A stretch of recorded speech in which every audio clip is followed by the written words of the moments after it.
പ്രാർത്ഥനയോടെ നമുക്ക് ആരാധന ആരംഭിക്കാം. നമുക്ക് പ്രാർത്ഥിക്കാം.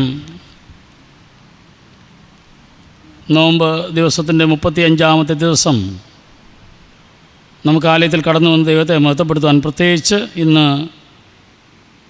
ഇന്നലെ ഹോശാന ഞായറാഴ്ചയായിട്ട് നമ്മൾ ദൈവത്തെ മഹത്വപ്പെടുത്തി.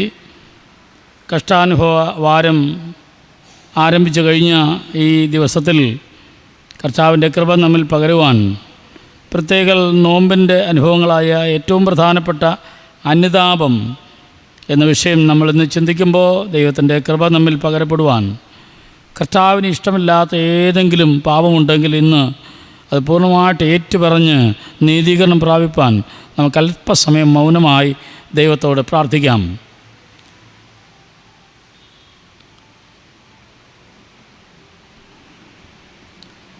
ഞങ്ങളെ സ്നേഹിക്കുന്ന ദൈവമേ, സ്വർഗസ്ഥ പിതാവേ, ഈ അനുഗ്രഹിക്കപ്പെട്ട ദിവസത്തിൻ്റെ സന്ധ്യയിൽ നോമ്പ് ആരാധനയ്ക്കായി കർത്താവ് ഞങ്ങളെ ഒരുക്കുന്നതിനായി സ്തോത്രം ചെയ്യുന്നു. കർത്താവിൻ്റെ കൃപ ഞങ്ങളുടെ മേൽ പകർന്ന് ഞങ്ങൾ ഏറ്റവും അനുഗ്രഹിക്കപ്പെട്ടവരായി കർത്താവിനോണം ജീവിപ്പാൻ ഞങ്ങളെല്ലാവരെയും സഹായിക്കണമെന്ന് പ്രാർത്ഥിക്കുന്നു.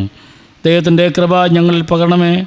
ഇന്ന് ആരാധനയ്ക്ക് കർത്താവെ ഭാഗങ്ങൾ ഏറ്റെടുത്തിരിക്കുന്നവരുടെ പരിശുദ്ധാത്മാവിൽ അങ്ങ് നിറച്ചുകൊള്ളണമെന്ന് പ്രാർത്ഥിക്കുന്നു.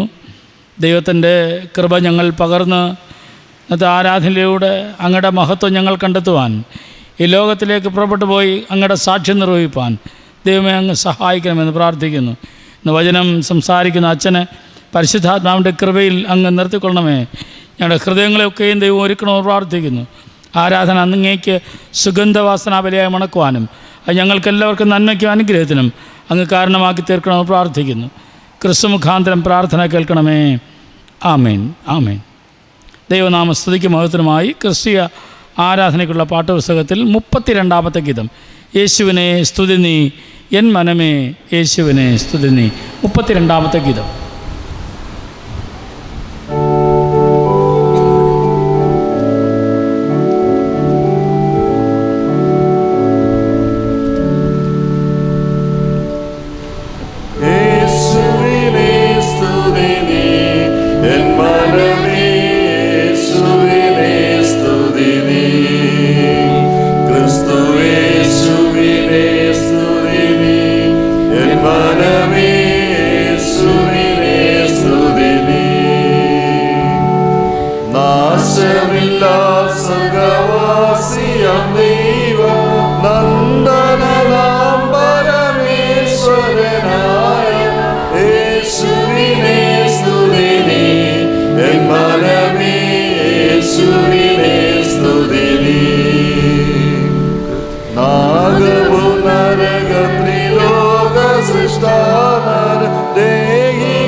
സകലവും സാധിച്ചിടാനും മോദിച്ചു രക്ഷ സമ്പാദിച്ചിടാനും യേശുവിനെ സ്തുതി നീ എൻ മനമേ, യേശുവിനെ സ്തുതി നീ. വേദവചന പൊരുൾ ബോധമാവാനും പാരകവൈരി പാദവാനും യേശുവിനെ സ്തുതി നീ എൻ മനമേ, യേശുവിനെ സ്തുതി നീ.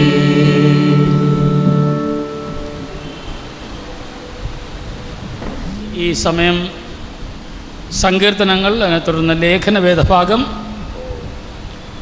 അത് കഴിഞ്ഞ് മധ്യസ്ഥ പ്രാർത്ഥന നിർവഹിക്കും.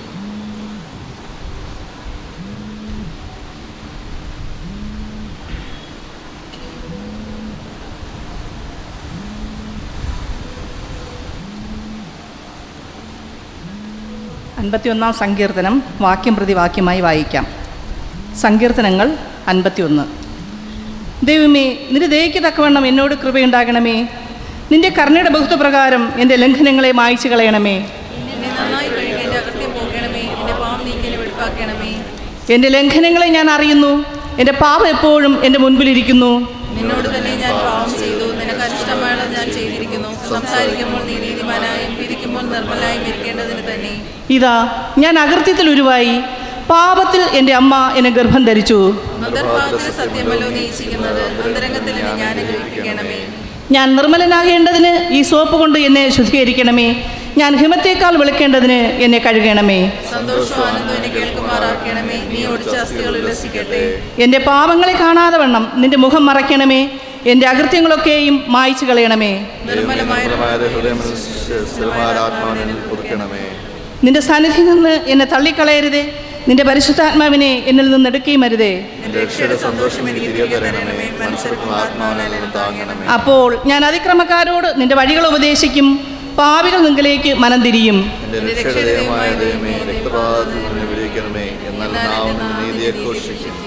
കർത്താവേ, എൻ്റെ അധരങ്ങളെ തുറക്കണമേ, എന്നാൽ എൻ്റെ വായ് നിന്റെ സ്തുതിയെ വർണ്ണിക്കും.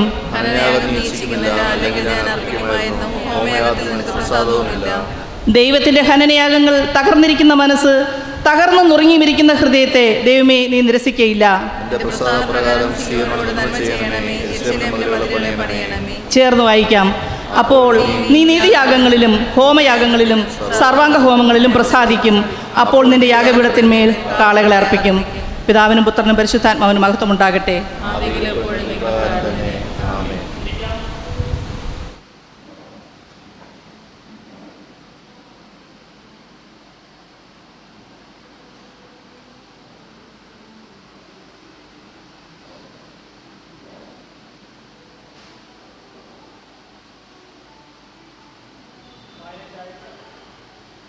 നിശ്ചയിച്ചിരിക്കുന്ന വേദഭാഗം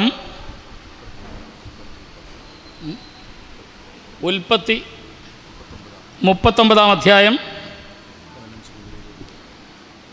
15 മുതൽ 21 വരെ.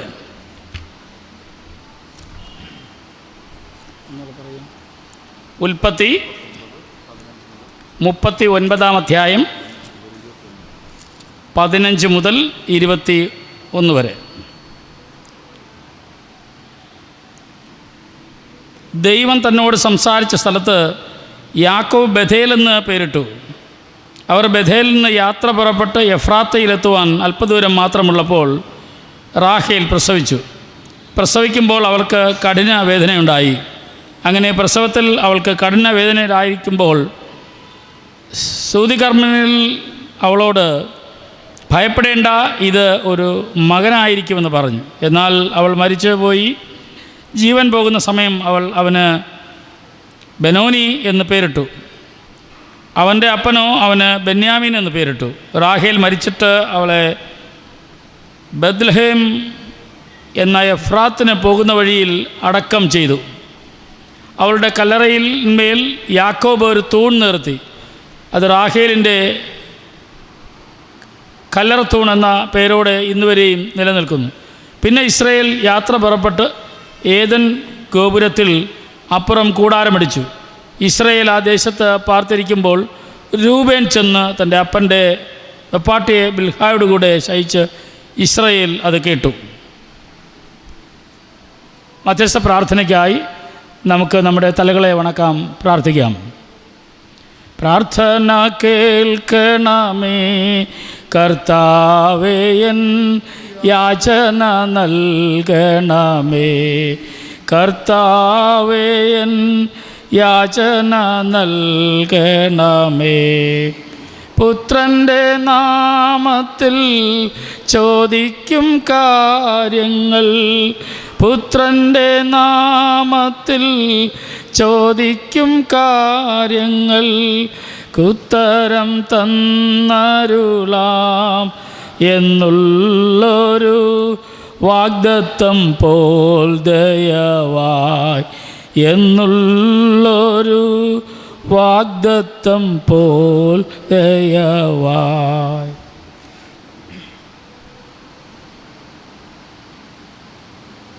പ്രാർത്ഥിക്കാം.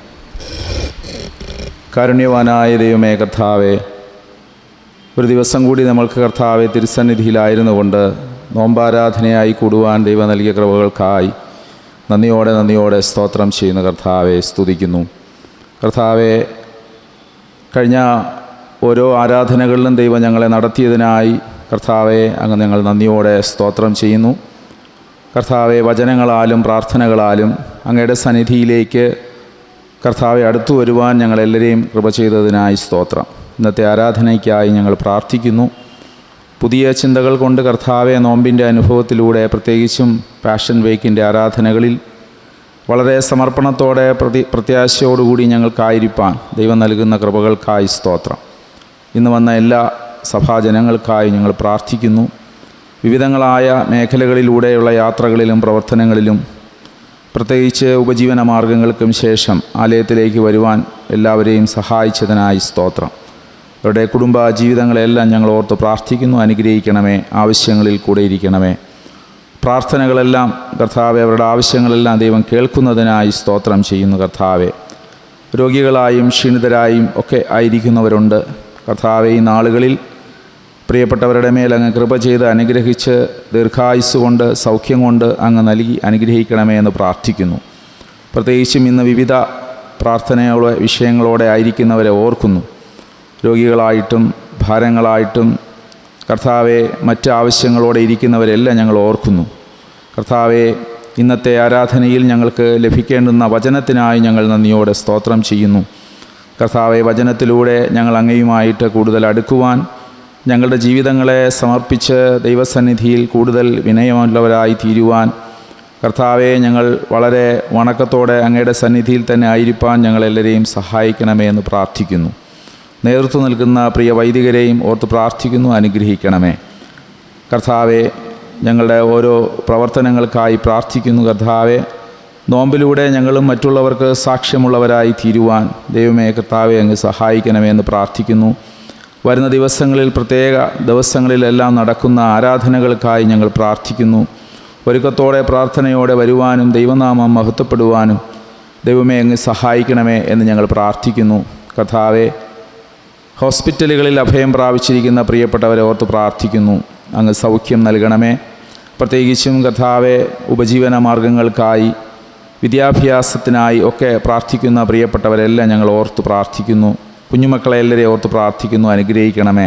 ഞങ്ങളുടെ മാതാപിതാക്കളെല്ലാം ഓർത്ത് പ്രാർത്ഥിക്കുന്നു. അനുഗ്രഹിക്കണമേ. ദൈവസാന്നിധ്യം കൊണ്ട് നിറയ്ക്കണമേ. ഈ ദേശത്തെ എല്ലാം ദൈവം കാത്ത് പരിപാലിക്കണമേ.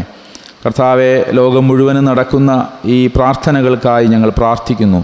നോമ്പിൻ്റെ ആരാധനകൾക്കായി ഞങ്ങൾ പ്രാർത്ഥിക്കുന്നു. ഇതെല്ലാം ചെയ്യുന്നത് കർത്താവെ, ഞങ്ങൾ മറ്റുള്ളവരുടെ മുമ്പിൽ കൂടുതൽ കർത്താവെ സാക്ഷ്യമുള്ളവരായിരിക്കാനും ഞങ്ങളുടെ ജീവിതത്തിൽ അനുഗ്രഹകരത്തിനും കാരണമായി തീരുവാൻ ഞങ്ങളെല്ലാവരെയും സഹായിക്കണമേ എന്ന് പ്രാർത്ഥിക്കുന്നു. വരേണ്ടുന്ന പ്രിയപ്പെട്ടവരെല്ലാവരെയും ദൈവമേ അങ്ങ് കൂട്ടി വരുത്തണമേ എന്ന് പ്രാർത്ഥിക്കുന്നു. തുടർന്നുള്ള സമയവും അങ്ങ് കൂടെ ഇരിക്കണമേ. ഇന്ന് വന്നു ഞങ്ങൾക്ക് ഏറ്റവും നല്ലതായി എന്ന് പറയുവാൻ, ഞങ്ങളുടെ ജീവിതത്തിൽ അനുഭവിപ്പാൻ, രുചിച്ചറിയുവാൻ ഞങ്ങളെല്ലാവരെയും അങ്ങ് സഹായിക്കണമേ എന്ന് പ്രാർത്ഥിക്കുന്നു. യേശു ക്രിസ്തുവിൻ്റെ ധന്യപരിനാമത്തിൽ തന്നെ കർത്താവേ, ആമേൻ. സ്വർഗ്ഗസ്ഥനായ ഞങ്ങളുടെ പിതാവേ, തിരുനാമം സ്വീകരിക്കപ്പെടണമേ. തിരുരാജ്യം വരണമേ. തിരുയിഷ്ടം സ്വർഗ്ഗത്തിലെ പോലെ ഭൂമിയിലുമാകണമേ. ഞങ്ങൾക്ക് ആവശ്യമുള്ള ആഹാരം തരണമേ. ഞങ്ങളുടെ കടക്കാരോട് ഞങ്ങൾ ക്ഷമിക്കുന്നത് പോലെ ഞങ്ങളുടെ കടങ്ങളെ ഞങ്ങളോട് ക്ഷമിക്കണമേ. ഞങ്ങളെ പരീക്ഷയിൽപ്പെടുത്ത സകല ദുഷ്ടങ്ങളിൽ നിന്ന് വിടുവിക്കണമേ. രാജ്യവും ശക്തിയും മഹത്വവും എന്നേക്കും അങ്ങേക്കുള്ളതല്ലോ. ആമേൻ.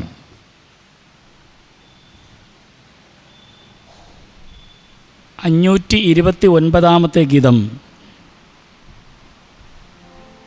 ദൈവമേ നിനക്ക് സ്തോത്രം പാടിടുമെന്ന് ആരംഭിക്കുന്ന ഗീതം നമുക്ക് പാടുമ്പോൾ, ഇരുന്നുകൊണ്ട് പാടുമ്പോൾ സ്തോത്ര കാഴ്ച സ്വീകരിക്കും. 9.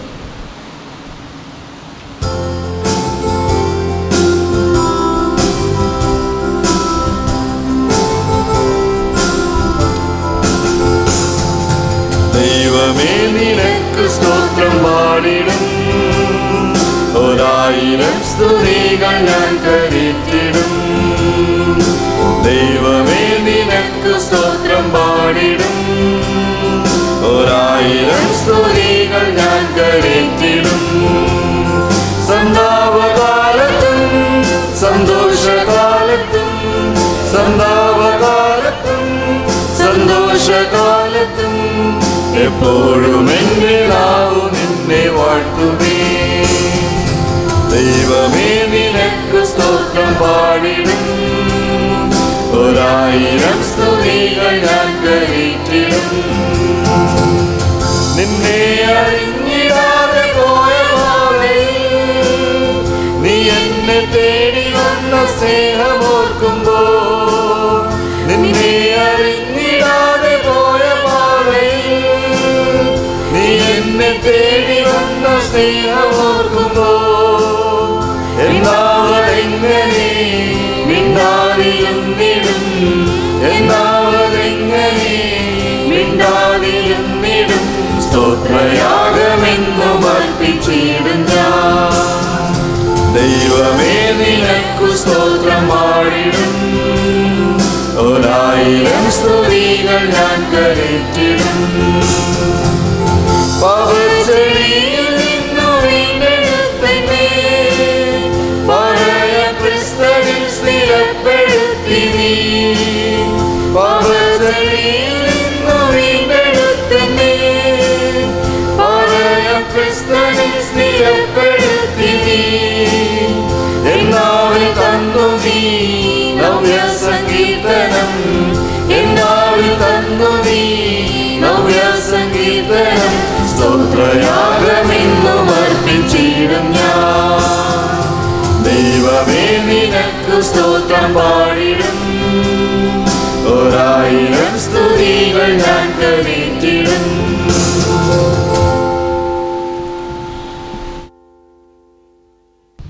അർപ്പിച്ചിരിക്കുന്ന സ്തോത്ര കാഴ്ചയെ ദൈവകരങ്ങളിൽ സമർപ്പിച്ച് പ്രാർത്ഥിക്കാം. ദൈവമായ കർത്താവെ, അന്നത്തെ ആരാധനയിൽ ഞങ്ങൾ കടന്നു വരുവാനും കാഴ്ച അർപ്പിക്കുവാനും ദൈവം സഹായിച്ചല്ലോ. അർപ്പിച്ചവരെയും അർപ്പിക്കേണ്ടവരെയും ഒരുപോലെ ദൈവം ശക്തീകരിച്ച് അനുഗ്രഹിക്കണമേ.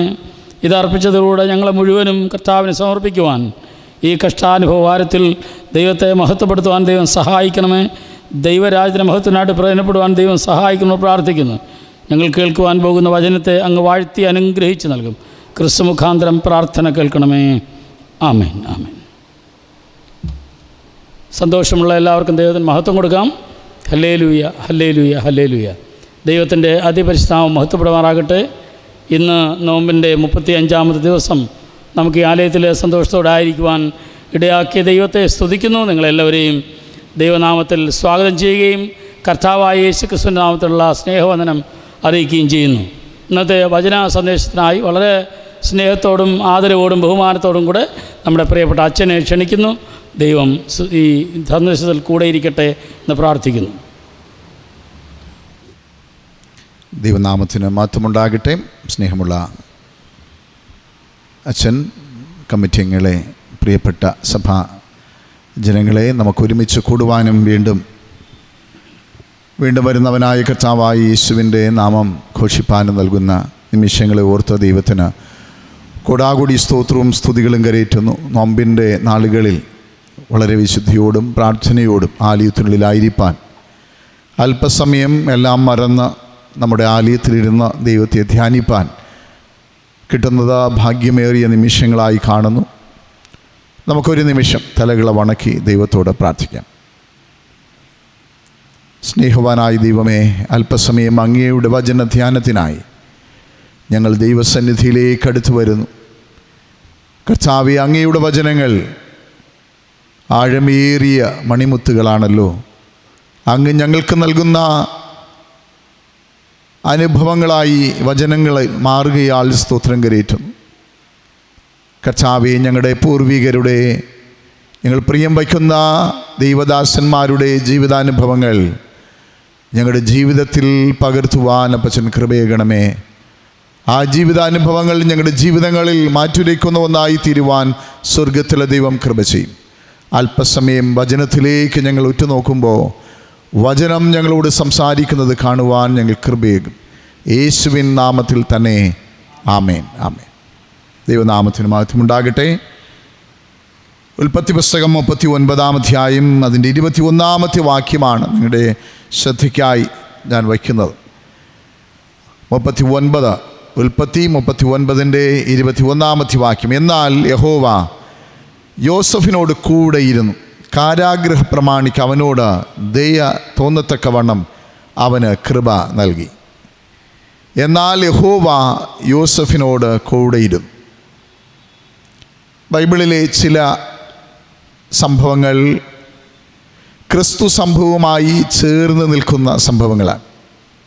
മോശയുടെ ജീവിതാനുഭവങ്ങൾ, യോസഫിൻ്റെ ജീവിതാനുഭവങ്ങൾ, അബ്രഹാമിൻ്റെ ജീവിതാനുഭവങ്ങൾ, പുതിയ നിയമത്തിലെ യേശുവിൻ്റെ ജീവിതാനുഭവമായി നാം കോർത്തെടുക്കാറുണ്ട്. ഇവിടെ യോസഫിൻ്റെ ജീവിതം എത്രമാത്രം ദൈവവുമായി ചേർന്ന് നിൽക്കുന്നു എന്നത് നമുക്കിവിടെ വായിക്കുമ്പോൾ മനസ്സിലാക്കുവാനായിട്ട് കഴിയും. ഈ ഭാഗം ഒന്ന് വീട്ടിൽ പോകുമ്പോൾ നന്നായിട്ടൊന്ന് വായിക്കുവാനായിട്ട് ശ്രമിക്കുക. ഈ സംഭവം നമുക്കെല്ലാവർക്കും അറിവുള്ളതാണ്. യോസഫിൻ്റെ കഥയൊക്കെ നമ്മൾ കുഞ്ഞു ക്ലാസ് മുതൽ പഠിക്കുന്ന സംഭവങ്ങളാണ്. യോസഫ് ദൈവത്തോട് കൂടെ നടന്ന വ്യക്തിത്വമായി ബൈബിൾ വളരെ വ്യക്തമായി രേഖപ്പെടുത്തുകയാണ്. അതിൻ്റെ പ്രതിഫലനമാണ് നമുക്ക് 39-ൻ്റെ 21 കാണാനായിട്ട് കഴിയുന്നത്. യഹോവ യോസഫിനോട് കൂടെ ഇരുന്നു. നമുക്കറിയാം, നോമ്പ് നാളുകളിൽ നാം ദൈവത്തോട് കൂടെയായിരിക്കാൻ, ക്രിസ്തുവിനോട് കൂടെയായിരിക്കാൻ ആഗ്രഹിക്കുന്നവരാണ്. അതോടൊപ്പം യേശു നമ്മോടൊപ്പമായിരിക്കുന്നതാണ് നമുക്ക് ഈ നോമ്പ് നാളുകളിൽ കാണുവാനായിട്ട് കഴിയുന്നത്. യേശുവിൻ്റെ നൊമ്പരപ്പെടുത്തുന്ന ദിനങ്ങളിൽ, അതായത് യേശുവിൻ്റെ ക്രൂശിനോട് അടുക്കുന്ന ദിനങ്ങളിൽ യേശു പറഞ്ഞ വാക്കുകൾ, യേശുവിൻ്റെ ഇടപെടൽ എല്ലാം വളരെ ഹൃദയസ്പൃക്കായ ഒന്നാണ് എന്ന് നാം മനസ്സിലാക്കും. ഗദശമനത്തോട്ടത്തിൽ വച്ചുള്ള യേശുവിൻ്റെ സംഭാഷണങ്ങൾ നമ്മൾ കേൾക്കാറുണ്ട്. പലപ്പോഴും വളരെ ടച്ചിങ് ആണ്, വളരെ ഹൃദയത്തെ തൊടുന്ന ഒന്നാണ്. കർത്താവ് അവരോട് പറയുക, എന്നോടൊപ്പം ഉണർന്നിരുന്ന് പ്രാർത്ഥിപ്പാൻ. തിരികെ വരുമ്പോൾ കാണുന്നത് കൂർക്കം വലിച്ചുറങ്ങുന്ന ശിഷ്യന്മാരെയാണ്. പിന്നെ കർത്താവ് പറഞ്ഞു, ഇനി ഉറങ്ങി ആശ്വസിപ്പിച്ചുകൊള്ളുവിൻ. അത് വാക്കുകൾ നിസ്സാരമല്ല. കർത്താവിനറിയാം താൻ മരണത്തോടടുക്കുകയാണ്. അതിനു മുമ്പ് കർത്താവിൻ്റെ വാക്കുകൾ, കർത്താവിൻ്റെ ഇടപെടലെല്ലാം മരണത്തോട് താൻ അടുക്കുന്നു എന്നത് വളരെ വ്യക്തമായി ബോധ്യപ്പെടുത്തുന്ന വാക്കുകളാണ്.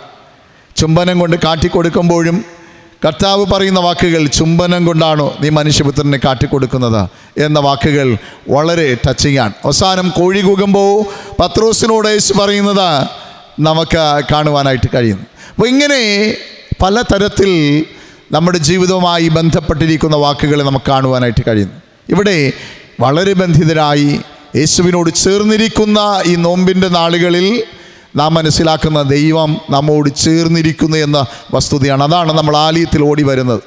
പലതും മാറ്റിവെച്ച, നമ്മുടെ തിരക്കുകളെല്ലാം മാറ്റിവെച്ച അല്പസമയം ദൈവത്തോട് കൂടെയായിരിക്കാൻ.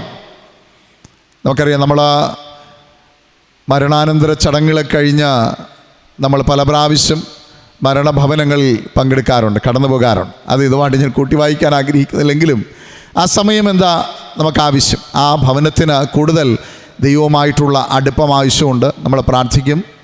കൂടുതൽ ആ ഭവനത്തിൽ നമ്മൾ സന്ദർശനം നടത്തും. വ്യഥയും വേദനകളും ഒക്കെ പേറുന്ന ആ ഭവനത്തോടൊപ്പം ചേർന്നിരിപ്പാൻ. കഴിഞ്ഞ ദിവസം ഞാൻ ഒരു പ്രധാനപ്പെട്ട ശുശ്രൂഷയ്ക്കായി, അപ്പോൾ ഡീക്കന്മാരുടെ ഒരു കോൺഫറൻസിനായി കോട്ടക്കോണം ഡിസ്ട്രിക്റ്റിൽ കടന്നുപോയി. ധാരാളം ഡീക്കന്മാരുണ്ടായിരുന്നു. അപ്പോൾ ആ ഡിസ്ട്രിക്റ്റിലെ എല്ലാ ഡീക്കന്മാരും അച്ഛന്മാരും സഭാപ്രവർത്തകരും അടങ്ങിയ വലിയൊരു സമ്മേളനമായിരുന്നു.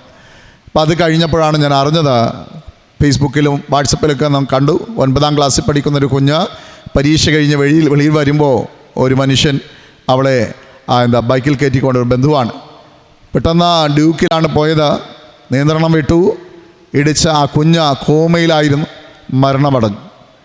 ആ കുടുംബം സഭ്യമായി ഏറെ ബന്ധപ്പെട്ടൊരു കുടുംബമാണ്. വളരെ സാധുവായ സഹോദരൻ. ഇപ്പോൾ കുറച്ച് മുമ്പ് തിരുമേനിയും മഹായിടവ ഭാരവാഹികളൊക്കെ വന്ന അടക്ക ശുശ്രൂഷ നടത്തിയിട്ട് പോയി. ഞാൻ പറഞ്ഞു, എനിക്കും അവിടെ ഒന്ന് പോകണം. ഞാൻ ആ ഭവനത്തിൽ കടന്നുപോയി. വളരെ ദുഃഖസാന്ദ്രമായ നിമിഷങ്ങൾ. എങ്ങിക്കരയുന്ന മാതാപിതാക്കൾ, സഹോദരിമാർ, ആ ദുഃഖാർദ്രമായ കുടുംബത്തിൽ അനേകരിങ്ങനെ കടന്നു വരികയാണ്. നമുക്ക് വേറൊന്നും ചെയ്യാനായിട്ടില്ല. ആ കുടുംബത്തോടൊപ്പം ആയിരിക്കാൻ കഴിയുന്നത് ഭാഗ്യമായ ഒരനുഭവമാണ്. അവർക്ക് കിട്ടുന്നൊരു ആശ്വാസം. ഇതുപോലെ തന്നെ നമ്മുടെയും ജീവിതങ്ങളിൽ കുടുംബങ്ങളിൽ ബുദ്ധിമുട്ടുകളും ഭാരങ്ങളും വരുമ്പോൾ സഭാകുടുംബമായി ആ കുടുംബത്തോട് നാം ചേർന്നിരിക്കാറുണ്ട്. അപ്പോൾ ഈ നാളുകളിൽ നമുക്കാവശ്യം ആശ്വാസമാണ്, ആ കുടുംബത്തിനാവശ്യം ആശ്വാസമാണ്, ചേർന്നിരിക്കുന്ന അനുഭവങ്ങൾ. ഇവിടെ ദുഃഖസാന്ദ്രമായ നിമിഷങ്ങളിൽ ദൈവം യോസഫിനോട് ചേർന്ന് നിൽക്കുകയാണ്. അതാണ് ഈ വചനം. യഹോവ യോസഫിനോട് കൂടെ ഇരുന്നു. ഈ നോമ്പിൻ്റെ നാളുകളിൽ നമ്മോടൊപ്പം ദൈവമുണ്ടോ എന്ന് നാം നോക്കണം. ദൈവം നമ്മോട് കൂടെയുണ്ടോ വേദനയുടെ നാളുകളിൽ? അതോടൊപ്പം നാമും ചെയ്യുന്ന എന്താ? യേശുവിൻ്റെ ദുഃഖവാരത്തിൽ നാമും പങ്കാളികളായി തീരുകയാണ്. യേശുവിനോട് കൂടെ ഇരിക്കാൻ നമുക്ക് കഴിവുണ്ടോ എന്ന് നമുക്കറിയില്ലെങ്കിലും ആ വേദനയുടെ നാളുകൾ അയവിറക്കുവാൻ നമുക്ക് ആ വിശ്വാസ സമൂഹത്തിന് കഴിയുന്നു എന്നത് ഏറെ പ്രാധാന്യമുള്ള ഒന്നാണ്. കർത്താവിനോട് ചേർന്ന് ആയിരിക്കാനുള്ള അനുഭവം. ഇവിടെ യോസഫ് കുഞ്ഞായിരിക്കുമ്പോൾ മുതൽ ദൈവത്തോട് ചേർന്ന് നടന്നവനാണ്. താൻ സ്വപ്നമൊക്കെ പറയും. സ്വപ്നം വ്യാഖ്യാനിപ്പാൻ ദൈവം നൽകിയ ഒരു വരം അവനുണ്ടായിരുന്നു. അതുകൊണ്ട് തന്നെ ദ്വേഷിക്കുന്ന സഹോദരന്മാർ, അസൂയാലുക്കളായ സഹോദരന്മാരായിരുന്നു ചുറ്റുമുണ്ടായിരുന്നു. താൻ ഇതൊക്കെ പറയുമ്പോൾ അത് വളരെ ദേഷ്യത്തിന് കാരണമായിരുന്നു എന്ന് നാം മനസ്സിലാക്കുകയാണ്. തൻ്റെ കറ്റ നിവർന്നു നിൽക്കുന്നു, ബാക്കി എല്ലാവരും അവന് മുമ്പിൽ കുമ്പിടുന്നത് പറഞ്ഞാൽ സഹോദരങ്ങൾക്കൊന്നും ഇഷ്ടപ്പെടില്ല. പക്ഷേ അപ്പൻ ചിലപ്പോൾ അത് നിസ്സാരമായി കണ്ടിട്ടുണ്ടാകണം. അവന് നല്ലൊരു കുഞ്ഞുടുപ്പൊക്കെ ഉണ്ടാക്കിക്കൊടുത്തു, ഒരു പ്രത്യേക വസ്ത്രമൊക്കെ ഉണ്ടാക്കിക്കൊടുത്ത് അതും കിട്ട് ഷൈൻ ചെയ്ത് നടക്കുന്ന ഈ കുഞ്ഞുവാവയെ സഹോദരങ്ങൾക്ക് ഇഷ്ടമല്ലായിരുന്നു. പക്ഷെ ദൈവം അവനോടൊപ്പം ഉണ്ടായിരുന്നു. അതുകൊണ്ടാണ് അവർ സൈന്യത്തിലേക്ക് ചേട്ടന്മാരുടെ സുഖാന്വേഷണത്തിനായി കടന്നു പോകുമ്പോൾ, വളരെ തന്ത്രപരമായി വയലിലേക്ക് കടന്നു പോകുമ്പോൾ ഒക്കെ അവർ ശ്രദ്ധയോടെ ഇവനെ നോക്കുകയാണ്. എങ്ങനെയാണ് ഇവനായിരിക്കുന്നത്, ഇവൻ്റെ ഇടപാടുകൾ എങ്ങനെയാണ്, ഇവനെന്താണ്, ഇവന് ഇച്ചിരി അഹംഭാവമില്ലേ, ഇച്ചിരി അഗന്ധ അവൻ്റെ ജീവിതത്തിലുണ്ടായിരുന്നു. നികളഭാവം അവൻ്റെ ജീവിതത്തിൻ്റെ ഭാഗമായിരുന്നു. കാരണം അത്ര ഓമനിച്ചായിരിക്കാം മാതാപിതാക്കളും ബന്ധുമിത്രാദികളും അവന് വളർത്തിയത്. പിന്നെ പുതിയൊരു ആ കോട്ടയ്ക്ക് കിട്ടുമ്പോൾ അപ്പനുണ്ടാക്കി കൊടുത്ത തുന്നിക്കൊടുത്ത വസ്ത്രങ്ങളൊക്കെ അണിഞ്ഞ് സന്തോഷപൂർവ്വം മേലങ്കി അണിഞ്ഞുള്ളവൻ്റെ യാത്ര തന്നെ അവർക്ക് അവനോട് വിരോധം തോന്നുവാനിടയായി തീർന്നു എന്ന് നാം മനസ്സിലാക്കണം. പക്ഷേ അപ്പോഴും യഹോവ അവനോട് കൂടെ ഉണ്ടായിരുന്നു. പക്ഷേ അവൻ്റെ ജീവിതം വളരെയേറെ വേദനയുടെ, ഭാരത്തിൻ്റെ, നിരാശയുടെ അടിത്തട്ടിലാണ് എന്ന് നാം മനസ്സിലാക്കണം. എങ്കിലും അവന് ദൈവം കൊടുത്ത കഴിവുകളൊക്കെ അവൻ പ്രകടിപ്പിക്കാൻ പണിപ്പെടുകയാണ്. അതുപോലും അവർക്ക് അരോചകമായി മാറുന്നതാണ് നമുക്ക് മനസ്സിലാക്കുവാനായിട്ട് കഴിയുന്നത്. ഇപ്പോൾ സകല രംഗങ്ങളിലും അവനോടൊപ്പം ദൈവമുണ്ട് എങ്കിലും അവനെ പിടിക്കുവാനും തല്ലുവാനും പൊട്ടക്കിണറ്റിലേക്ക് വലിച്ചെറിയുവാനും തൻ്റെ പ്രിയ സഹോദരങ്ങൾ കാണിച്ച വ്യഗ്രത നമ്മളിവിടെ മനസ്സിലാക്കണം. കാരണം ഇവനിനി ഉണ്ടാകരുത് എന്ന ചിന്ത. അപ്പൻ്റെ ഓമനപുത്രനായി, പ്രിയപ്പെട്ടവർക്ക് കണ്ണിലുണ്ണിയായി തൻ്റെ സഹോദരൻ മാറരുത് എന്ന ചിന്ത, ഇത് നമ്മുടെയും ഒരു ചിന്ത തന്നെയാണ്. പലപ്പോഴും നമുക്കൊക്കെ ഉണ്ടാകാറുള്ളതാണ്. കുഞ്ഞ നാളുകളിൽ നമുക്കറിയാം, അമ്മയുടെ ചാരത്ത് അനുജനോ അനുജത്തിയൊക്കെ ഓടി വരുമ്പോൾ മുതിർന്ന സഹോദരങ്ങളുടെ ഇടപെടൽ എങ്ങനെയായിരിക്കും നമുക്കറിയാം. പലപ്പോഴും നമ്മൾ വീക്ഷിക്കാറുമുണ്ട്. അപ്പോൾ അവനോട് അസൂയ തോന്നുന്നത് അല്ലേ? അപ്പോൾ അവനെ അടിക്കാൻ പരിശ്രമിക്കുന്നത്, വലിച്ചു മാറ്റുന്നത് അമ്മ എനിക്കുള്ളതാണ്, അപ്പൻ എനിക്കുള്ളതാണ്. കുഞ്ഞുനാൾ മുതൽ തുടങ്ങുന്ന വെപ്രാളമാണിത്. ഇതൊരു സൈക്കോളജിക്കൽ പ്രോബ്ലമാണ്. അപ്പോൾ ഇത് തന്നെയാണ് നമുക്കിവിടെ കാണാനായിട്ട് കഴിയുന്നത്. അപ്പൻ അവനോടൊപ്പമായിരിക്കുന്നത്, പ്രിയപ്പെട്ടവർ അവനെ സ്നേഹിക്കുന്നത്, ഇഷ്ടമില്ലാത്ത സഹോദരങ്ങളെയാണ് നമുക്കിവിടെ കാണുവാനായിട്ട് കഴിയുന്നത്. അവനെ പൊട്ടക്കിണറ്റിലേക്ക് വലിച്ചെറിയുമ്പോൾ അവൻ നിലവിളിച്ചിട്ടുണ്ട്, ചേട്ടന്മാരെ ഞാൻ ഒന്നും ചെയ്യുന്നില്ലല്ലോ, നിങ്ങൾ ഉപദ്രവിക്കുന്നില്ലല്ലോ, എന്നെ ഒന്നും ചെയ്യരുത്. പക്ഷെ നിർദാക്ഷിണ്യം സഹോദരങ്ങൾ പൊട്ടക്കിണറ്റിലേക്ക് അവനെ വലിച്ചെറിയുകയാണ്. അവൻ്റെ വസ്ത്രം അവരെടുത്തുകൊണ്ട് പോവുകയാണ്. അപ്പനെ കാണിക്കാൻ മറ്റ് മൃഗങ്ങളുടെ രക്തമൊക്കെ പുരട്ടി അവൻ ചത്തുപോയി എന്ന് പറയുവാൻ അവർ പരിശ്രമിക്കുന്നത് ഈ ഭാഗത്ത് നാം മനസ്സിലാക്കുന്ന യാഥാർത്ഥ്യമാണ്. പക്ഷെ അപ്പോഴും യഹോവ അവനോട് കൂടിയിരുന്നു. ഇത് പഠിക്കുമ്പോൾ പലപ്പോഴും നമുക്ക് വിരോധമായി തോന്നാം, വിരോധാഭാസമായി തോന്നാം. ഇത് യഹോവ അവനോട് കൂടെ ഉണ്ടായിരുന്നെങ്കിൽ എന്തിനാ ഇവൻ പൊട്ടക്കിണറ്റിൽ വീഴുന്നത്? പക്ഷെ പൊട്ടക്കിണർ അവൻ അനുഗ്രഹമായി മാറുന്നതാണ് നമുക്ക് പിന്നീട് കാണാനായിട്ട് കഴിഞ്ഞത്. തല്ലിക്കൊന്നിരുന്നെങ്കിൽ അവൻ്റെ ജീവിതം അധ്യായം അതോടെ അടഞ്ഞു പോയേനെ. പക്ഷേ അവനെ കരുതുന്ന ദൈവത്തെ നമുക്കവിടെ കാണുവാനായിട്ട് കഴിയും. അവനെ പൊട്ടക്കിണറ്റിലെ ഇട്ടുള്ളല്ലോ എന്ന് നമുക്ക് തോന്നും. അത് മാത്രമല്ലേ സംഭവിച്ചുള്ളൂ. പിന്നീടാണ് അവർക്ക് തോന്നുന്നത് മിദ്യാന്യ കച്ചവടക്കാർ അതുവഴി കടന്നു പോകുകയാണ്. അവർക്ക് വിറ്റാൽ, അടിമക്കച്ചവടം നടക്കുന്ന നാട്ടിൽ അവനെ വിറ്റാൽ പണം കിട്ടും. അതുകൊണ്ട് സ്വന്തം സഹോദരനെ പിടിച്ച് ഇവിടെ ഇട്ട് കൊല്ലണ്ട, അവനെ വിറ്റുകളയാമെന്ന ചിന്തയോടെ അവനെ വിൽക്കുകയാണ്. എന്തുമാത്രം ക്രൂരതയാണ് സഹോദരങ്ങളിൽ നിന്ന് അവൻ അനുഭവിക്കുന്നത്. എന്തുമാത്രം ക്രൂരതയാണ് സഹോദരങ്ങളിൽ നിന്ന് കുഞ്ഞ സഹോദരൻ അനുഭവിക്കുന്നത്. അവനെ വിൽക്കുമ്പോൾ അവനെ വലിച്ചിഴച്ചുകൊണ്ട് ആ മണലാരണ്യത്തിലൂടെ മിദ്യാന്യ കച്ചവടക്കാർ പോകുമ്പോൾ അവനെ വിളിച്ചിട്ടുണ്ടാകും, ചേട്ടന്മാരെ എന്നെ ഉപദ്രവിക്കരുതേ, എന്നെ കൊല്ലരുതേ, ഇതുപോലെ വിൽക്കാൻ കൊടുക്കരുതേ എന്നൊക്കെ വിളിക്കുമ്പോൾ പോലും കണ്ണിൽ ചോരയില്ലാതെ അവനെ നിർദാക്ഷിണ്യം ഉപദ്രവിക്കുന്ന സഹോദരങ്ങളെയാണ് നമുക്കവിടെ കാണുവാനായിട്ട് കഴിയുന്നത്. ഇപ്പോൾ കുറച്ച് നാണയത്തുട്ടുകൾക്ക് വേണ്ടി എന്തും ചെയ്യുവാൻ മടിക്കാത്ത സമൂഹത്തിൻ്റെ ഉദാഹരണമായി ആ സഹോദരങ്ങൾ നിൽക്കുന്ന നമുക്ക് കാണുവാനായിട്ട് കഴിയും. ഇതേ ഭാവമാണ് യൂദയിലും ഉണ്ടായത്. യേശുവിനെ ഒന്ന് ഒറ്റുകൊടുത്താൽ, യേശുവിനെ ഒരു ചുംബനം കൊടുത്ത, ചുംബനം വലിയൊരു വിലയൊന്നും ഇല്ലാത്തൊരു സാധനമാണ്. കാരണം നമുക്കറിയാം വലിയ കുഴപ്പമൊന്നുമില്ല. ഒരു ചുംബനമൊക്കെ കൊടുത്ത ആ യേശുവിന് ആ സുഖകരമായ ഒരു അനുഭവമൊക്കെ കൊടുത്ത് പതുക്കെ ഒന്ന് തള്ളിപ്പറഞ്ഞേക്കാം, യേശു അവരിൽ നിന്ന് രക്ഷപ്പെടുമെന്നാണ് ആ യൂദ ചിന്തിച്ചത്. വലിയ ചിന്തകന്മാരുടെ അഭിപ്രായം അതാണ്. യൂദ ഒരിക്കലും യേശു പിടിക്കപ്പെടുമെന്ന് അവൻ ചിന്തിച്ചിരുന്നില്ല. കാരണം ഒന്ന് കാണിച്ചു കൊടുത്താൽ ആ പൈസ കീശയിലിരിക്കും. കയ്യഭാചാര്യൻ കൊടുത്ത ആ പൈസ 30 വെള്ളിക്കാശ് കീശയിലിരിക്കാം. അവരെയും പറ്റിക്കാം, യേശുവിനെയും പറ്റിക്കാം, കൂട്ടുകാരെയും പറ്റിക്കാം. ആ ചിന്തയോടെ ഒരു ചുംബനം മാത്രം.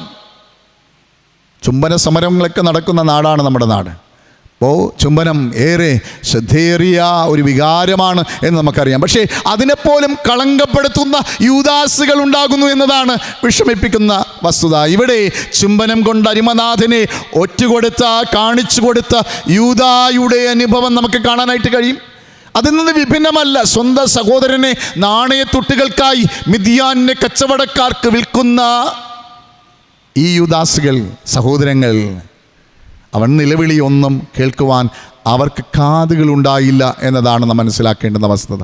വേദനയുടെ ദൈന്യതയുടെ നിമിഷങ്ങളിലൂടെ കടന്നു പോകുമ്പോഴും നമ്മൾ പറയും, യഹോവ അവനോട് കൂടെ ഉണ്ടായിരുന്നു. ഇതെത്രമാത്രം നിങ്ങൾക്ക് വിശ്വസിക്കാൻ പറ്റുമെന്ന് എനിക്കറിയില്ല. പക്ഷെ അതാണ് ക്രിസ്തുവിൻ്റെ നമുക്ക് നൽകുന്ന സന്ദേശം എന്ന് പറയാം. നമ്മൾ ഇതുപോലെ എത്രയെത്ര കടമ്പകൾ കടന്നതാണ്, എത്രയെത്ര വേദനകൾ കടന്നു. പക്ഷെ അപ്പോഴൊന്നും കർത്താവ് പറയുന്ന വാക്കുകളൊന്നും നമ്മൾ ശ്രദ്ധിക്കാറില്ല. കാരണം നമ്മൾ ഈ വേദനയിലാണ് ശ്രദ്ധ പതിപ്പിക്കാറ്. കർത്താവ്, എൻ്റെ കൃപ നിനക്ക് മതി, ഞാൻ നിന്നോട് കൂടെയുണ്ട്, ഭ്രമിച്ചു നോക്കേണ്ട, ഞാൻ നിൻ്റെ ദൈവമാകുന്നു, ഞാൻ നിന്നെ ശക്തീകരിക്കും, ഞാൻ നിന്നെ സഹായിക്കും, എൻ്റെ നീതിയുള്ള വലങ്കൈ കൊണ്ട് ഞാൻ നിന്നെ താങ്ങും. ഇരിക്കുന്ന ആളുകളൊന്നും നിസ്സാരക്കാരല്ല. എന്തെല്ലാം കടമ്പകൾ കടന്നവരാണ്, എന്തെല്ലാം വേദനകൾ സഹിച്ചതാണ്. നാളെ എങ്ങനെ ഞാൻ രക്ഷപ്പെടും എന്ന് ചിന്തിച്ചവരുണ്ടാകാം. കടഭാരം, വിഷമതകൾ, ഭാരങ്ങൾ, ജോലി സ്ഥലത്തെ പീഡനങ്ങൾ, വേദനകൾ, കഷ്ടതകൾ, കണ്ണുനീരിൻ്റെ അനുഭവങ്ങളുടെ മധ്യത്തിൽ എന്ത് ചെയ്യാൻ കഴിയും, എനിക്കാരുമില്ല എന്ന് ചിന്തിക്കുമ്പോൾ കർത്താവ് മറ്റൊരു വാതിൽ നമ്മുടെ മുമ്പിൽ തുറന്നിടും, രക്ഷപ്പെടുവാനുള്ള വാതിൽ. ഇതാണ് യോസഫ് അനുഭവിക്കുന്നത്. നമ്മൾ പറയുന്നത് എന്താ? യഹോവ അവനോട് കൂടെ ഉണ്ടായിരുന്നു. യഥാർത്ഥത്തിൽ പിന്നീടാണ് നമ്മളത് മനസ്സിലാക്കുന്നത്, യഹോവ കൂടെ ഇരുന്നു എന്ന അനുഭവം. പക്ഷെ നമുക്കതിൻ്റെ ഇടയിൽ അത് വായിച്ച് മനസ്സിലാക്കാനായിട്ട് കഴിയും. നമ്മുടെ ജീവിതത്തിൽ കഷ്ടത വരുമ്പോൾ, ഭാരം വരുമ്പോൾ, നിരാശ വരുമ്പോൾ നമ്മൾ ചിന്തിക്കുന്ന യഹോവയില്ല, ആരുമില്ല, എനിക്ക് സഹായം ആരുമില്ല. പക്ഷേ ഒന്ന് മനസ്സിലാക്കണം, ഈ വേദനയുടെ നടുവിൽ യഹോവ നമ്മോട് ഒപ്പമുണ്ടായിരിക്കുന്നു എന്ന യാഥാർത്ഥ്യം. കർത്താവിൻ്റെ സാമീപ്യം നമ്മോട് കൂടെ ഇരിക്കുന്ന യാഥാർത്ഥ്യം നാം മനസ്സിലാക്കണം. ഇംഗ്ലീഷിലൊരു പാട്ട് കഴിഞ്ഞ ആഴ്ച പിള്ളേർ പാടി, what a friend we have in Jesus. ഇപ്പോൾ നമുക്കെന്ത് നല്ലൊരു സുഹൃത്താണ് നമ്മുടെ കർത്താവ്. വേദനയിലും ഭാരത്തിലും നിരാശയിലും കൂടിയിരിക്കുന്ന ഒരു അരുമനാഥനുണ്ട്. നമ്മൾ എത്ര തന്നെ പെയിൻ അനുഭവിച്ചാലും, ഡിപ്രസ്ഡ് ആയാൽ, ഫ്രസ്ട്രേഷൻ വരുമ്പോൾ, കഷ്ടത വരുമ്പോൾ, നിരാശകൾ വരുമ്പോൾ, ആ പാട്ടിൻ്റെ വരികളാണ്. അപ്പം ഇങ്ങനെ വേദനയുടെ തിരാക്കയങ്ങളിൽ അകപ്പെട്ടു പോകുമ്പോൾ നമുക്ക് ചെറിയൊരു തുരുത്ത് കാണാനായിട്ട് പറ്റും. അത് കാണാനായിട്ട് നമുക്ക് കഴിയുമെന്ന് അറിയില്ല, ചിലപ്പോൾ അത് കാണാൻ പറ്റിയില്ല. പക്ഷേ യോസഫിനും അവിടെ കാണാൻ പറ്റില്ല. വലിച്ചടച്ചു കൊണ്ടുപോവുകയാണ്, വേദന അനുഭവിച്ച് ശരീരത്തിൽ ശരീരത്തിലെ മാംസമൊക്കെ പറഞ്ഞു പോവുകയാണ്. വലിച്ചടച്ചുകൊണ്ട് മണലാരുണ്യത്തിലൂടെ അടിമയെ കൊണ്ടുപോവുകയാണ്. കാരണം ചേട്ടന്മാർക്ക് പൈസ കൊടുത്തു, ഇനി അവൻ അടിമയാണ്. അടിമയെ എന്തും ചെയ്യാം, അവനെ വിറ്റ് പൈസ എടുക്കാം.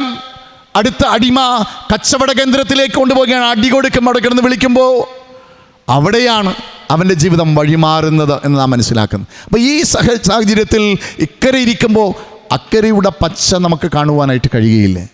പക്ഷേ ഇവിടെ ദൈവത്തിനറിയാം ഇവൻ എവിടെയാ, ഈ പൊട്ടക്കിണറ്റിൽ നിന്ന് പോകുന്നത് കൊട്ടാരത്തിലേക്കാണ് എന്ന യാഥാർത്ഥ്യം. അപ്പം നമ്മെക്കുറിച്ച് ദൈവത്തിനൊരു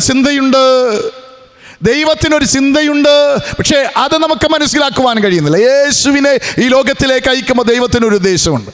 ജഡാവധാരിയായി ഇവൻ ഭൂവിൽ മരിക്കേണ്ടവനാണ്. എൻ്റെ ശരീരത്തിൽ ഹൃദയത്തിലൂടെ ഒരു വാൾ കടക്കും. അമ്മയ്ക്ക് നൽകിയ വചനമാണ്. ഇതെല്ലാം വേദനയുടെ കടന്നു പോകുമ്പോൾ ഈ മറിയ ഹൃദയത്തിൽ സംഗ്രഹിക്കുകയാണ്, മനസ്സിലാക്കുകയാണ് ദൈവത്തിൻ്റെ കുഞ്ഞാണ്, എൻ്റേതല്ല, ദിവ്യഗർഭമാണ്, ദൈവം തന്നതാണ്, ദൈവം തിരികെ എടുക്കും എന്ന ബോധ്യം. അതുകൊണ്ടാണ് ക്രൂശിൻ്റെ ചാരത്തും ചങ്കുറപ്പോടെ അമ്മയ്ക്ക് നിൽക്കാൻ കഴിഞ്ഞത്. കാരണം എന്നെ ദൈവം ഏൽപ്പിച്ച ചങ്കാണ് ഞാനിത് പറിച്ചു നൽകുന്നത്. ദൈവമേ, നിനക്ക് ഞാനിത് നൽകുമ്പോൾ ലോകത്തിൻ്റെ വിടുതലിനായി, സൗഖ്യത്തിനായി അവൻ ക്രൂശേറുന്നുവെങ്കിൽ അത് സഹിക്കുവാൻ ഈ അമ്മ തയ്യാറുള്ളവളായിരുന്നു. അതാ ഞാൻ പറഞ്ഞത്, ദൈവത്തിനൊരു ഉദ്ദേശമുണ്ട്. ദൈവം മുഖം മറച്ചു കളഞ്ഞു എന്ന വചനം പഠിപ്പിക്കുന്നത്. ഏലി ഏലി ലമ്മാ ശബഥാനി, ആ വാക്കുകൾ നിസ്സാരമല്ല എന്ന് നാം മനസ്സിലാക്കണം. എൻ്റെ ദൈവമേ നീ എന്നെ കൈവിട്ടതെന്താ? ഒരു മകൻ നിലവിളിക്കുകയാണ്. ലോകത്തിൻ്റെ അധികാരിയായ യുവരാജാവായ ദൈവത്തിൻ്റെ ഓമനകുമാരൻ നിലവിളിക്കുമ്പോൾ ദൈവം മുഖം മറച്ചു കളഞ്ഞു. കാരണം ദൈവത്തിന് അങ്ങേറ്റം വരെ, വിക്ടറി സ്റ്റാൻഡ് വരെ അവൻ എത്തിക്കണം. അങ്ങേ തലക്കൽ എത്തിച്ചാൽ മാത്രമേ സാത്താൻ്റെ തലയെ തകർത്ത് ഈ ലോകത്തിന് രക്ഷ നൽകുവാനായിട്ട് കഴിയുകയുള്ളൂ. റിഡംഷൻ ഓഫ് ജീസസ്, യേശുവിൻ്റെ രക്ഷണ്യ പ്രവൃത്തി സാധ്യമാകണമെങ്കിൽ ഈ പ്രോസസ്സ് അനുഭവിച്ചാൽ മാത്രമേ കഴിയുകയുള്ളൂ. എന്നെ കേൾക്കുന്ന സഹോദരങ്ങൾ, അതിനാണ് ദൈവം ഇവിടെ യോസഫിനെയും നിലനിർത്തിയിരിക്കുന്നത്. ദൈവത്തിനറിയാം ഇവൻ കഠിനമായ യാതനകളിലൂടെ കടന്നു പോകും. പക്ഷെ അവിടെ അടിമ കച്ചവട കേന്ദ്രത്തിൽ അവനെ ലേലം വിളിക്കുമ്പോൾ ആ പ്രധാന വ്യക്തി, സേനാധിപൻ അവനെ വിലക്കി. പോത്തീഫറിൻ്റെ ഭവനത്തിൽ അവൻ എത്തപ്പെടുകയാണ്. ഏറെ ധനികനായ മനുഷ്യൻ, സൈന്യത്തിൻ്റെ അധിപനായ മനുഷ്യൻ, ഏറെ ശ്രദ്ധേയനായ മനുഷ്യൻ്റെ വീട്ടിൽ അവൻ എത്തപ്പെടുവാൻ കാരണമായി. കിടന്നത് എവിടെയാ? പൊട്ടക്കിണറ്റിൽ കിടന്ന് ചാകേണ്ടവനാണ്, പുഴിവരിക്കേണ്ടവനാണ്. അവിടെ ചത്തുതുളയേണ്ടുന്ന ഒരു മനുഷ്യനെ ദൈവം തൂക്കിയെടുത്ത് കച്ചവടക്കാരിലൂടെ പോത്തീഫറിൻ്റെ ഭവനത്തിൽ എത്തിച്ചതാണ് നമ്മൾ കാണുന്നത്. നമുക്കിതൊരു ആശ്ചര്യമാണ്. ഞാൻ പലപ്പോഴും പറഞ്ഞിട്ടുണ്ട്, മോശ കുഞ്ഞിനെ ദൈവം പെട്ടകത്തിലാക്കി, ഞാണപ്പെട്ടിയിലാക്കി ഒഴുക്കി വിടുകയാണ്. അങ്ങേക്കലയ്ക്ക് എത്തിയില്ലെങ്കിൽ, രാജകുമാരിയുടെ വീട്ടിലെത്തിയില്ലെങ്കിൽ ചത്തുപോകേണ്ടുന്ന പയ്യനാണ്. ഞാൻ നിസ്സാരമായിട്ട് പറയുന്നുവെങ്കിൽ ചിന്തിച്ചു നോക്ക്. ഒഴുക്കി വിട്ടിട്ട്, അല്ലെങ്കിൽ ഭടന്മാർ വന്ന് അവനെ വെട്ടിക്കൊല്ലും അമ്മയുടെയും സഹോദരിമാരുടെയും മുമ്പിൽ. പക്ഷെ ഇവിടെ ഒഴുക്കി വിട്ടിട്ട് അമ്മയും പെങ്ങളും നോക്കി നിൽക്കുകയാണ്. എന്താ ഇവന് സംഭവിക്കാനായിട്ട് പോകുന്നത്? ഈ ബാലന് എന്ത് സംഭവിക്കും? ആ പെട്ടിയെ അങ്ങേ തലക്കിൽ എത്തിച്ചത് ദൈവമാണ്. കാരണം ദൈവത്തിന് ഒരു ഉദ്ദേശമുണ്ട്. ഈ കൊച്ചുപെങ്ങൾക്ക് ബുദ്ധി നൽകിയത്, ഇതേ ബുദ്ധി നൽകിയ ദൈവമാണ്. അതുകൊണ്ടാണ് ഇവിടെ നമുക്ക് പറയാൻ കഴിയുന്നത്, യഹോവ മോശയോട് കൂടെ ഇരുന്നു. ആ സഹോദരിയോടൊപ്പം, അമ്മയോടൊപ്പം യഹോവ ഇരുന്നു. അതുകൊണ്ടാണ് ആ കുഞ്ഞിനെ എടുക്കാനും ആ രാജകുമാരി ഒരു അമ്മയെ വിലയ്ക്ക് വാങ്ങുവാനും മുലയൂട്ടി കുഞ്ഞിനെ വളർത്തുവാനുള്ള സാഹചര്യങ്ങൾ അവിടെ ഒരുക്കപ്പെടുകയാണ്. അതാ നമ്മുടെ കണ്ണിന് കാണാത്തതാണ് ദൈവം നമ്മെക്കുറിച്ച്, ദൈവത്തിൻ്റെ ഉദ്ദേശം എന്ന് പറയുന്നത്. നാം ചിന്തിക്കുന്നതിനപ്പുറമായി നമ്മെ നടത്തുവാൻ ദൈവത്തിന് കഴിയും. നമ്മെ ഓരോരുത്തരെയും കുറിച്ച് ദൈവത്തിനൊരു ഉദ്ദേശമുണ്ട്. വചനമാണിതെല്ലാം. നമ്മെക്കുറിച്ച് ദൈവത്തിന് ഉദ്ദേശമുണ്ട്.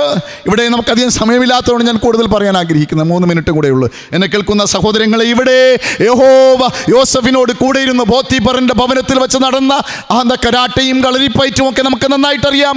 അവിടെ അവൾ കാണിക്കുന്ന വികൃതികളും വിക്രിയകളും ഒക്കെ നമുക്കറിയാം. അവിടെ നിന്ന് ഓടി രക്ഷപ്പെടുകയാണ് യോസഫ്. ഓടി രക്ഷപ്പെടുമ്പോഴും ദൈവം അവനോട് കൂടെ ഇരുന്നു. വിശ്വസിക്കാൻ പറ്റുമോ? എന്തിനാ ദൈവമേ ഇത്രയും ഇവനെ കഷ്ടപ്പെടുത്തിയെന്ന് നമ്മൾ ചോദിക്കും. പക്ഷേ ഈ കഷ്ടതകൾ അവൻ്റെ ജീവിതത്തിൽ അനുഗ്രഹമായി മാറുകയാണ്. അവൻ കാരാഗ്രഹത്തിൻ്റെ ഉള്ളിലാകും. അവൻ ചെയ്യാത്ത ആ പാതകത്തിൻ്റെ പേരിൽ അപരാധം പറഞ്ഞ് പഴിയും ദുഷിയും നിന്നയും പറഞ്ഞ് അവനെ കാരാഗ്രഹത്തിൻ്റെ ഉള്ളറയിൽ പൂട്ടിയിടുമ്പോഴും യഹോവ അവനോട് കൂടെ ഉണ്ടായിരുന്നു. വിശ്വസിക്കാൻ പറ്റുമോ? നമ്മൾ പറഞ്ഞാൽ വിശ്വസിക്കുമോ? പക്ഷെ അവിടെ നിന്നാണ് അവൻ എവിടെ എത്തി? രാജകൊട്ടാരത്തിലെത്തിയത് എന്ന് നാം ഓർക്കണം. കാരാഗ്രഹത്തിൽ കിടക്കുമ്പോഴാണ് അവൻ ഓർത്ത പഴയ സ്വപ്നം, പണ്ട് പറഞ്ഞ സ്വപ്നങ്ങൾ അവൻ അതുപോലെ പൊടി തട്ടിയെടുത്തു. സ്വപ്ന വ്യാഖ്യാനിക്കുമ്പോൾ രാജസദത്തിലെത്തി. അവൻ പറഞ്ഞ സ്വപ്നങ്ങൾ യാഥാർത്ഥ്യമായി. അവൻ അവസാനം രാജാവിൻ്റെ പ്രധാനമന്ത്രിയായി മാറുകയാണ്. അവൻ രാജാവിനോടൊപ്പം പ്രജകളെ കാണുവാൻ രാജാവിൻ്റെ രഥത്തോടൊപ്പം അവൻ രാജാവിൻ്റെ അടികിലിരുന്ന് ജനങ്ങളെ വിഷയുമ്പോൾ തൊഴുകൈകളുമായി നിൽക്കുന്ന കാരാഗ്രഹത്തിൻ്റെ പ്രമാണിയുണ്ട്, പോത്തീഫറുണ്ട്, പോത്തീഫറിൻ്റെ ഭാര്യയുണ്ട്, അന്ന് അവനെ ഓടിച്ച സഹോദരങ്ങളുണ്ട്, മിദ്യാന്യ കച്ചവടക്കാരുണ്ട് എന്ന ബോധ്യം നമുക്കുണ്ടാകണം. അതാണ് ഞാൻ പറഞ്ഞത്, യഹോവ യോസഫിനോട് കൂടെയിരുന്നു. നമുക്ക് വിശ്വസിക്കാൻ കഴിയില്ല. ഇതാണ് നമ്മുടെയും ജീവിതങ്ങളിൽ കർത്താവ് ആഗ്രഹിക്കുന്നത്. ഇന്ന് യേശു കർത്താവിനെ നാം വാഴ്ത്തുമ്പോൾ ഒന്ന് ചിന്തിക്കണം, യഹോവ മുഖം മറച്ചതാണ് എന്ന്. യേശുവിന് ഈ ആദരവുണ്ടാകുവാൻ കാരണം മുഖം മറയ്ക്കാതെ ക്രൂശിൽ നിന്ന് തൻ്റെ ഓമനപുത്രനെ രക്ഷിച്ചിരുന്നുവെങ്കിൽ നമ്മൾ ഇവിടെ വന്നിരുന്ന ദൈവത്തെ ആരാധിക്കില്ലായിരുന്നു. എന്നെ കേൾക്കുന്ന സഹോദരങ്ങളെ, യഹോവ യേശുവിനോടൊപ്പം ഉണ്ടായിരുന്നു എന്ന് നമ്മൾ മനസ്സിലാക്കണം. ഇവിടെ യഹോവ യോസഫിനോടൊപ്പമുണ്ടായിരുന്നു. ഈ രാത്രിയിൽ യഹോവ നമ്മോടൊപ്പമുണ്ടോ എന്ന് നമുക്ക് ചിന്തിക്കാമോ? കണ്ണുകളടയ്ക്കാം, ദൈവത്തോട് പ്രാർത്ഥിക്കാം. ഹല്ലേലൂയ, സ്തോത്രം, സ്തോത്രം. സർവശക്തനായ ദൈവമേ, സ്വർഗസ്ഥ പിതാവ്, രാത്രിയിൽ എന്നോടൊപ്പം യേശുണ്ടോ എന്ന ചോദ്യമാണ് കർത്താവേ ഞങ്ങളുടെ ഹൃദയങ്ങളിൽ മന്ത്രിച്ചത്. അങ്ങ് ഞങ്ങളോട് ചോദിച്ചതാ. കർത്താവേ, വേദനയും ഭാരങ്ങളും കഷ്ടതകളും കണ്ണുനീരിൻ്റെ അനുഭവങ്ങളിലൂടെ നടന്നു പോകുന്ന ഞങ്ങളുടെ ജീവിതത്തിൽ യേശുവേ നീയുണ്ടോ എന്ന ചോദ്യം ഞങ്ങളോട് തന്നെ ചോദിക്കുവാൻ, അത് സ്ഥിരപ്പെടുത്തുവാൻ, ഞങ്ങളുടെ അപ്പച്ചൻ കൂടെയുണ്ട് എന്ന് പറയുവാൻ ഞങ്ങൾക്ക് ശക്തി പകരണമേ എന്ന് പ്രാർത്ഥിക്കുന്നു. ഇവിടെ ആയിരിക്കുന്ന എൻ്റെ മക്കളിൽ ഉപരിയും ആശീർവദിക്കണമേ. വേദനകളും ഭാരങ്ങളും കഷ്ടതകളും കണ്ണുനീരിൻ്റെ അനുഭവങ്ങളിലൂടെ കടന്നു പോകുമ്പോൾ യേശുവേ നീ ഞങ്ങളോടൊപ്പം ഉണ്ടാകണമേ, ഞങ്ങളെ ആശീർവദിച്ചു കൊള്ളണമേ. മുമ്പോട്ട് പോകുവാൻ ശക്തി പകരുന്ന അരിമനാഥൻ്റെ സാമീപ്യം ഞങ്ങളോട് കൂടെ ഉള്ളതിനായിട്ട് നന്ദി. യേശുവിൻ നാമത്തിൽ തന്നെ ആമീൻ. ആശീർവാദം പിതാപുത്ര പരിശുദ്ധാത്മാവായി ത്രിയേക ദൈവത്തിൻ്റെ കൃപയും അനുഗ്രഹങ്ങളും ഞങ്ങളോടും ഞങ്ങളുടെ തുടർ ശുശ്രൂഷകളോടും ഇന്നാളുകളിലെ എല്ലാ പ്രവർത്തനങ്ങളോടും കൂടിയിരിക്കുമാറാകട്ടെ. ആമീൻ. അനുഗ്രഹത്തോടെ